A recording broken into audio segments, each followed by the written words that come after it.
We had to share this story for Easter week. Miraculous healings are occurring in Israel at the Garden Tomb, the location that many believe to be the site of Jesus' resurrection. He wanted to look at the symbol that is inside the tomb, the symbol of a cross that has the Greek letters, and he wasn't able to make out the symbol very well, so he removed his glasses, and then all of a sudden he was able to see perfectly. I hear the men screaming inside the tomb saying, I can see, I can see. Of course, he was speaking in Romanian. His pastor, who was standing nearby, he translated for me. He said, he can see. I know that a lot of people have lost their faith. I understand. A lot of bad things happen to good people, and sometimes it seems like God is silent. But there is a place, hidden in the heart of Jerusalem, where the impossible still happens. There, where many believe to have been the site of Jesus' resurrection, people are being healed before the eyes of those who witness. I'm not talking about legends or sensationalist videos.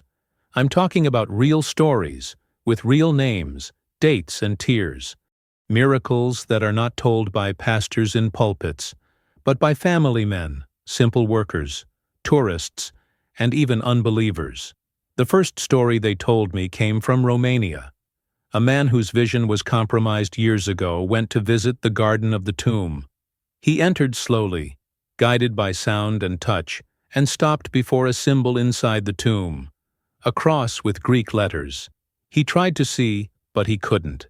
So he did what you may have already done. He took off his glasses, as if to say, God, just a miracle. And that's when something happened. He shouted, I can see. Not in English, not in Hebrew. He screamed in his language. His pastor, who accompanied him, immediately translated, He can see. He has been healed. Yes, he went in blind. And he came out seeing. There was no one there with anointed oil. No big preaching. No music playing. Just the presence. Just silence. Just the empty tomb. And a simple man, who perhaps didn't even expect anything else from life, was surprised by the one who was resurrected. It wasn't a campaign. It wasn't a show. It was Jesus, in the place where it all started. It all started again. Can you imagine this? Because whoever was there heard the cry of liberation with their own ears. He saw the man's face breaking into tears, and it was never the same again. And he wasn't the only one. Thousands of people pass through that place every year. Some take photos, others say prayers. But there are those who experience what the disciples experienced on the first Sunday after the crucifixion. They encounter the living Christ. They come in with body aches and leave walking. They enter with doubts and leave renewed. It's as if time stops for a few minutes just to say, I'm still here, I'm still healing. I know this story seems hard to believe. After all, how many times have you heard promises and been disappointed? But here there are no promises made by men. There are testimonies. There is a cure. There is restored faith. Because this video is not to convince you of a religion. It's to remember that He is alive, that He never stopped acting, and that the empty tomb still has the power to transform those who enter broken and leave standing. If you've ever doubted it, you're not alone. But I ask you, keep listening, because there's still more. And the next testimony comes not from an adult, but from a child who was born with a sentence, and walked out of the same tomb that many believe to be Jesus.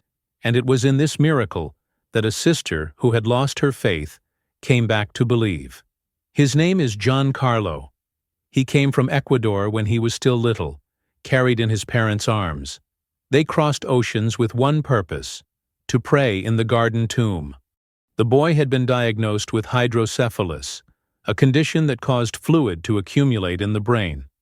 The doctors had already said that the paralysis was permanent, that there was nothing more to be done. But when that family entered the tomb, something supernatural happened. They didn't go looking for a different diagnosis. They went to look for hope. Dad and Mom were praying when they heard crying. But it wasn't the common cry of someone in pain. It was a strong cry, like a cry for life. When they turned to look, there he was, standing. The boy who had arrived without being able to walk was standing, with wet eyes, shaky legs, but no help. The mother fell to her knees. Dad knelt with her. They knew what they were seeing. It wasn't a coincidence. It was heaven touching earth. It was Jesus responding with gesture to what human words could never explain. It was on that day that Giancarlo's sister believed again. She had turned away from God. He didn't understand why his brother was born that way. I didn't accept it. He said that a good God would not allow such suffering. But upon seeing the miracle, she cried like never before, and said, I believe again.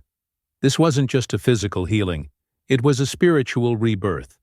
The boy walked, but the whole family stood up with him, because sometimes God heals one, to restore them all. I ask, how many families are like that? Carrying children on your lap, carrying blame, carrying burdens, questioning the sky in silence. Maybe you are among them, and maybe you think that God has forgotten you. But this story is to remind you that the same Jesus who healed in the past still heals today. He is not tied to time. He is not limited by reports. He enters into the impossible and writes again the story of someone who had already lost the pages of hope. Giancarlo is a man today, and his entire family serves the Lord. They return to the garden tomb every year, not to remember the suffering, but to celebrate the victory. The place where pain lived became an altar of testimony, and if you listen to what they tell you, you'll understand why this video can't just be watched. It needs to be felt. Because miracles are not just about the body. They are about faith that is reborn, about the heart that beats again with purpose. And if you think this was already intense, listen to what happened to a pastor who had suffered pain since he was a teenager. He arrived at that place with a tired face, an exhausted body, and a headache that had been with him since he was 13 years old. But when he entered the tomb, he didn't come out the same. He was not healed by words. He was cured by tears. He was a pastor. He knew the Bible, preached. It helped. But inside him was a silent burden. Since the age of 13, he had a constant headache, like a daily hammering that never stopped. Decades passed. Doctors, medicines, therapies. Nothing resolved. And even though he served God, he began to accept that it would be forever. It was then that, in 2010, he decided to visit the Jardín do Túmulo, maybe just out of curiosity, perhaps seeking peace, but what he found there changed everything. He entered the tomb and began to cry, without knowing why, a cry that I couldn't control. It wasn't despair. It was something deeper, as if the Holy Spirit were opening all the windows of the soul at once. He went out and leaned on an olive tree. He stayed there for 40 minutes, praying and crying. Nobody prayed for him. No one laid hands. It was just him and God. And when the crying stopped, the pain also stopped. For the first time in decades, he felt light, cured, free. It wasn't a spectacle. There was no spotlight. There was no crowd. It was intimate. It was true. And that is why this testimony cannot be ignored. Because how many are serving God with pain that no one sees? How many pastors, how many mothers, how many elderly people are suffering in silence, believing that suffering is normal? This story reminds us that God also cares for those who serve Him, and that He continues to act in sacred places.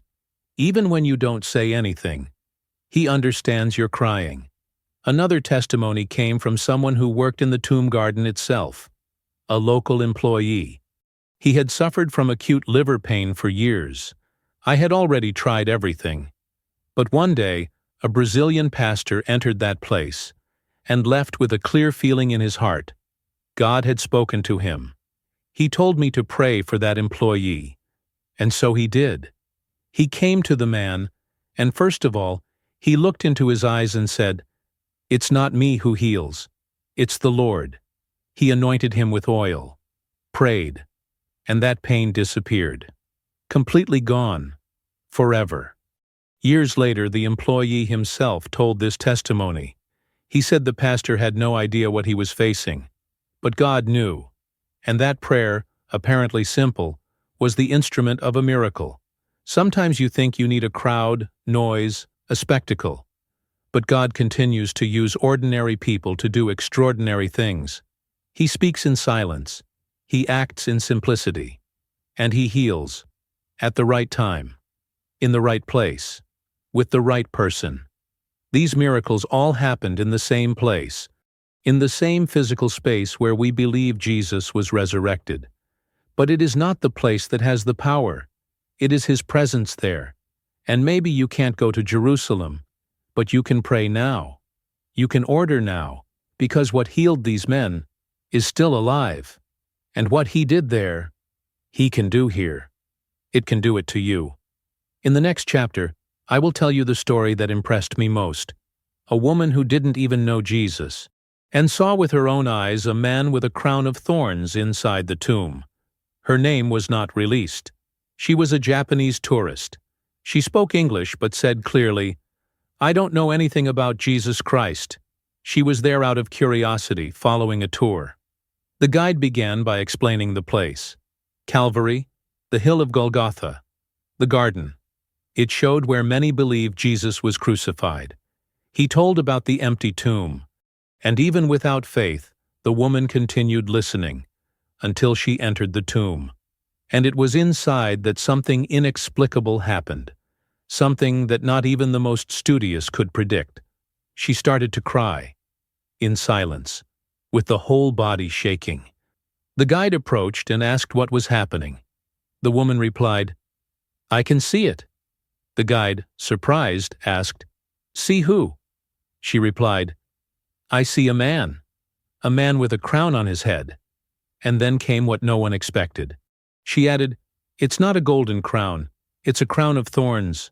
She was seeing the Lamb. Without ever having read the Gospels, without ever having attended church, she saw, because God wanted to reveal Himself to her there. That wasn't theater, it wasn't hypnosis. The woman did not know Christian symbols. I didn't know what the crown of thorns was. I didn't know about the prophecies. But inside the tomb she saw. Because God does not need our spiritual curriculum to manifest Himself. He just needs a heart willing to feel. He shows Himself to those who seek Him. But sometimes, He also shows Himself to those who didn't even know they needed to see Him. Why His love reaches even those who do not seek Him. And it transforms everything. And now, maybe it's your turn. You don't need to be in Jerusalem. You don't need to understand everything. But you can open your heart. Because the same Jesus who touched that woman is here. Now. Where are you? He is not tied to walls, nor to rituals. He's alive. He's listening. And He is calling you. Even if you don't have all the answers. Even if your faith is weak. Even if you are tired. He is calling you by name. I don't know what you're going through. Maybe He's sick. Maybe you're feeling alone. Maybe I lost someone. Or hope. But I know one thing. Jesus still heals. It still appears. It still transforms lives. He did this with a man from Romania. With a boy from Ecuador.